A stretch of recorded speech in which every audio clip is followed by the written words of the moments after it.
चलिए अब हम सेकेंड पार्ट के बारे में बात करता हूँ। देखिए बाबू, एक सरलीकरण का एक क्वेश्चन आता है बार बार, बहुत सारे बच्चे इसको नहीं बना पाते हैं, मैं आपको कोशिश करूंगा चुटकी में बनाने का, ठीक है। जैसे देखिएगा, x का मान ज्ञात करें। जैसे एक नॉर्मल सा क्वेश्चन आपको मैं देता हूं फिलहाल, जैसे मैं लिखता हूं 300 का 10% प्लस x का 26% इक्वल टू, मान लो रेंडमली मैं कुछ भी ले रहा हूँ, ठीक है, कोई बात नहीं, मैं 630 ले लिया। देखते हैं जैसा होगा वैसा काम करेंगे, कोई फर्क नहीं पड़ता। थोड़ा सा आएगा कैलकुलेटिव, हो जाए, चलो मैं देख लूंगा। ऐसा मैं करता हूं कि कट्टे वाला देता हूं ताकि ठीक रहेगा।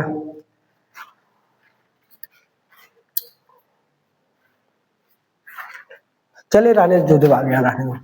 300 का मतलब गुना प्रतिशत 10। अब देखिएगा, इसको हटाएंगे 100 बैठाएंगे, मतलब प्रतिशत को हटाएंगे 100 बैठाएंगे, प्लस ये से रहने दो 26, प्रतिशत को हटाएंगे 100 बैठाएंगे, बराबर कितना हो गया 630। आइए देखिए बाबू, इस सुना गया नानी घर, 3 दाएं क्या 30, प्लस अब इसकी बात करो, x गुने 26/100 इक्वल टू 630। ध्यान दीजिएगा, इसको उधर भेज देते हैं, तो इसको आप करोगे 26x बटे का 100 बराबर 630 में भैया 30 को माइनस करोगे, बोला ठीक है। चलिए इधर मैं लिख रहा हूं, कहोगे बाबू कि सर 26x बटे 100, देखिए ध्यान से, बराबर, अब इसको 630 में 30 को घटाएंगे कितना आएगा 600 आएगा। अब आइए x बराबर हमको निकालना है, तो 100 मतलब 600 गुने 100 y 26, x बराबर, देखिए बाबू इसको कटिंग होता है, काट दो कोई दिक्कत नहीं है, हमारी इच्छा की काटिए देते हैं, इसको काट देते हैं 13 दूना 26, इसको काट देते हैं बाबू 300, और 300 गुने इतना, तो भैया 3 पर कितना शून्य डालोगे, 4 शून्य मैंने डाल दिया, बटे का 13। चलिए आपका यही आंसर हो गया, कोई दिक्कत नहीं। लेकिन मैंने अभी कैलकुलेट जैसे रैंडमली ले लिया था इसलिए वैसा हुआ। लेकिन अगर देखो बाबू, कुछ इसमें कोई बड़का चीज नहीं है, बस इतना सा है का जैसे बोर्ड मास का नियम तब करते थे ना, बस वही नियम पर आधारित है, कुछ नहीं है बात। और मैंने पिछला वीडियो जो डाला है उसमें जाकर देखिएगा, प्रतिशत को जब हटाना है तो 100 से भाग लगाना है, क्या करना है 100 से भाग लगाना है, अब प्रतिशत को अगर लाना है तो 100 से गुना करना है, बस इस नियम को फॉलो कीजिएगा, बाद में आपको कुछ नहीं है इसमें, कुछ था थोड़े ना। चलिए अगला एक क्वेश्चन मैं ले लेता हूँ। जैसे मैं एक क्वेश्चन लिख रहा हूँ बाबू, लिखता मैं 360 का 10% प्लस x का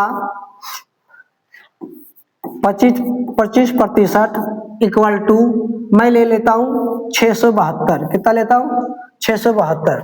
आइए अब यहाँ पर कह रहा है x का मान निकालिए, तो कुछ मत कीजिए, जैसे दिया हुआ है 660 का मतलब गुना 10 बटे का 100 हो गया, प्लस x का मतलब गुना 25 बटे का 100 हो गया, बराबर 672।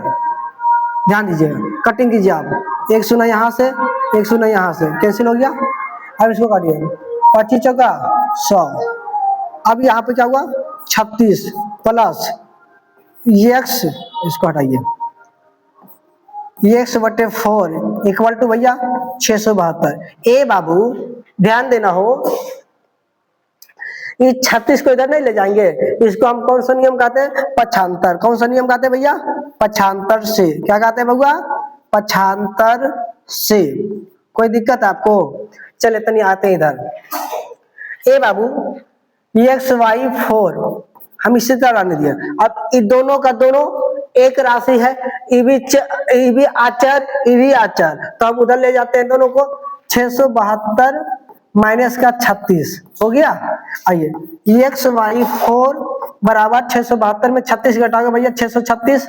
अब देखो x निकालना है तो 636 इंटू 4, आप इसको गुना कर दीजिए, बराबर 6 चक 24 के 4 बाकी 2, 6 चक 24 के 4 बाकी 2, और 3 चक 12 2 14 4 बाकी 1, और 6 चक 24 का 25। इतना आंसर आ गया इसमें। कोई दिक्कत है आपको? आप लोग इस तरह से करके बनाइएगा। चलिए मैं आपको एक वर्क दे देता हूं, होमवर्क दे देता हूं, आप बनाइएगा इसको जरूर, ठीक है? चलिए आइए, मैं एक नॉर्मल सा क्वेश्चन आपको दे रहा हूं, आपके लिए HW है, लिख लीजिए आप। मैं हल्का दे रहा हूं, बहुत हल्का, आपको टेंशन ही नहीं लेना है। का 50% इक्वल टू, सॉरी 4000 का 50% प्लस x, इसको का कीजिए भैया, का इसको मैं कर देता हूं 50% इक्वल टू, ध्यान से सुनिएगा, इस इक्वल टू 3000 है। आप इसमें x का मान ज्ञात करें। चलिए ऊपर मैं लिख देता हूं, x का मान ज्ञात करें। कोई दिक्कत है तो बोलिएगा, कोई हड़बड़ाने की आवश्यकता नहीं है भैया, आप बना दोगे, कोई दिक्कत नहीं है। चलिए अब हम आगे बढ़ता हूं। मैंने x ज्ञात करने वाला सिखा दिया। अब एक आता हूं हम लोग बोर्ड मास के आधारित पर एक क्वेश्चन मैं ले लेता हूं। बोर्ड मास के आधारित पर एक क्वेश्चन, मैं ऐसा क्वेश्चन लेता हूं जिसमें सब कुछ है। सबसे पहले मैं आपसे बात करना चाहता हूं, अच्छा लंबी वीडियो हो जाएगी क्या? चलिए मैं देख लेता हूं।